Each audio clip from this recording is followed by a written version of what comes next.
Well, it was in Accra here. I started with Great Faculties, but then I couldn't have a team because they were bigger and I was very young, and then I moved to Great Mohammedans.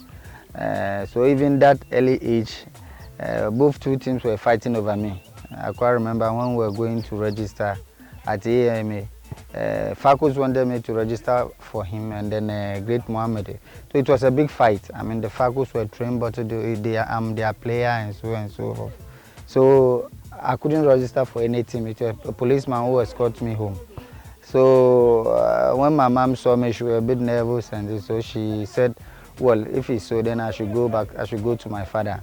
At that time, there was divorce. So my father was in Kumasi and I was in Accra. So that's how I ended up going to Kumasi.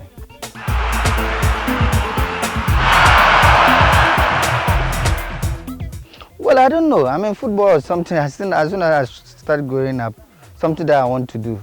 I mean, school was a problem, education was a problem. I don't remember a day I was in class for 2 days continuously. I mean, it was, you go today, tomorrow you don't go.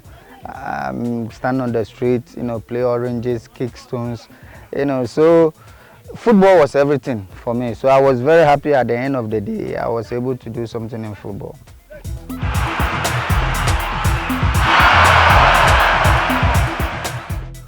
Well, it's something that I will never forget. I mean, that was a great achievement that I've ever come in my life. And I think it was 91 rather.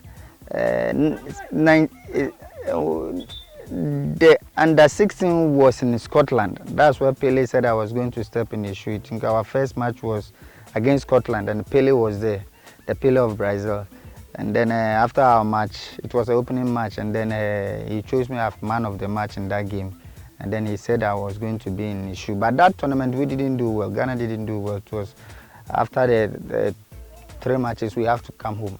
So it was 1991 World Cup that we brought the World Cup home, and that's where I was chosen as best player and then best goal scorer of the tournament as well.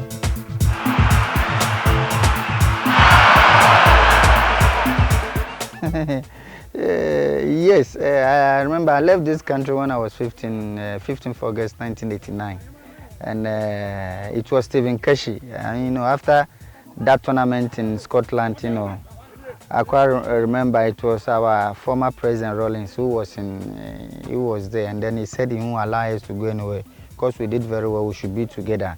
So we were in camp one day when an agent was there looking for me.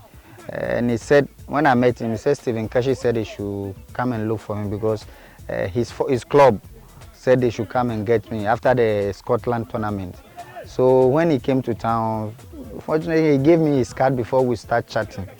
And then the officials saw him, so they were very aggressive on him. That what is he doing here? So immediately after 5 minutes, I have to leave the camp. So we were in camp for about 2 weeks, and then we have to go for holidays. And then after we went for holidays, I decided to go and look for Keshi. Without passport, because at that time the officials had our passport.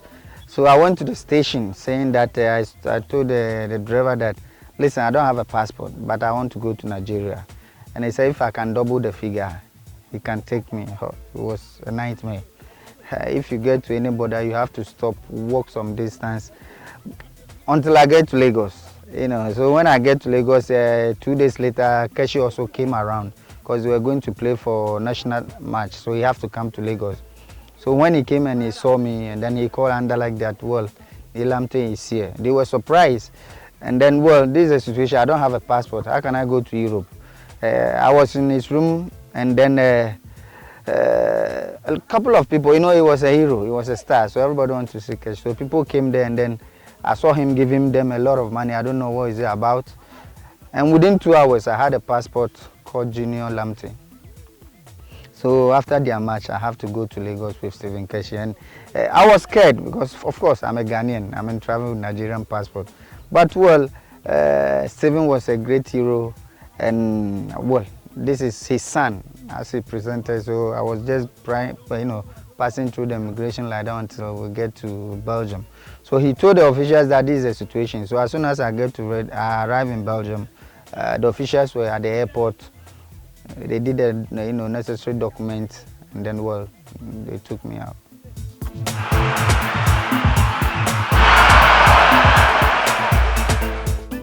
It was a dream come true. It was a dream come true because I quite remember when I went to Belgium. I've never seen snow before.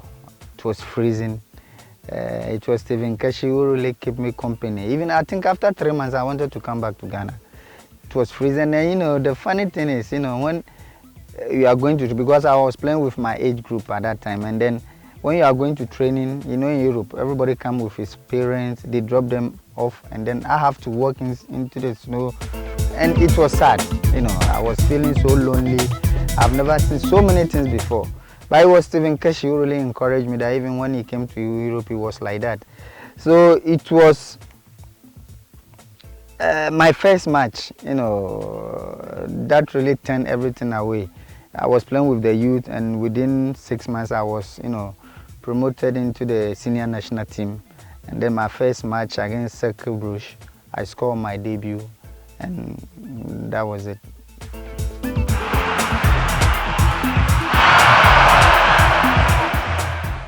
Oh, there's a big difference, and Belgium is like a place for we the young Africans to start.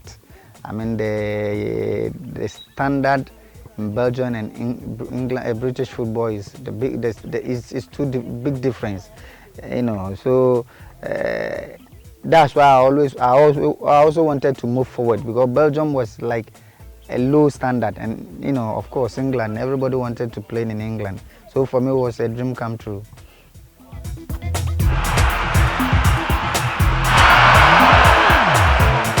Yes, the fans received me very well. The pressure was there because of the name Pele that I was carrying behind me. The pressure was there. Everybody wanted me to do extraordinary, so quick, but then it takes time. So sometimes that was the pressure and the problem I was facing. But apart from that, yes, you face some challenges like races and all sorts of things. But then he makes you, for me, I think it makes me strong. I went through so many difficulties, especially in Germany also. I faced so many problems, but I was able to stand because this is the career I wanted to take. So I was able to go through it.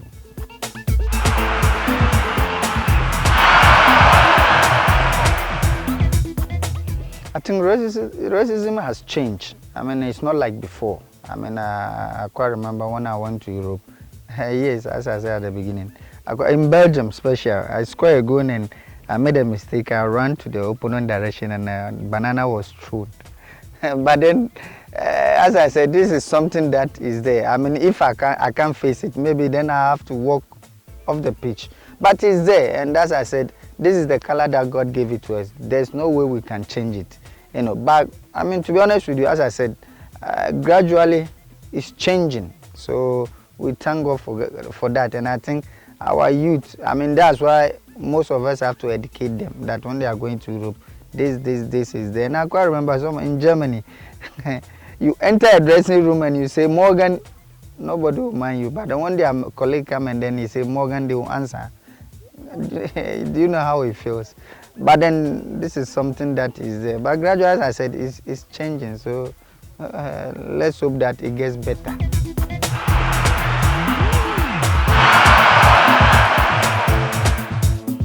Yes, I think I'll repeat myself again. It was 1991. I think it's two. One was when Pele said I was going to step in his shoe. That was amazing. For somebody like him to say that I was going to be the next Pele was, I don't know. And then, of course, when 1991, when we won the World Cup and I was chosen as the best player of the tournament, it was something that I can never forget.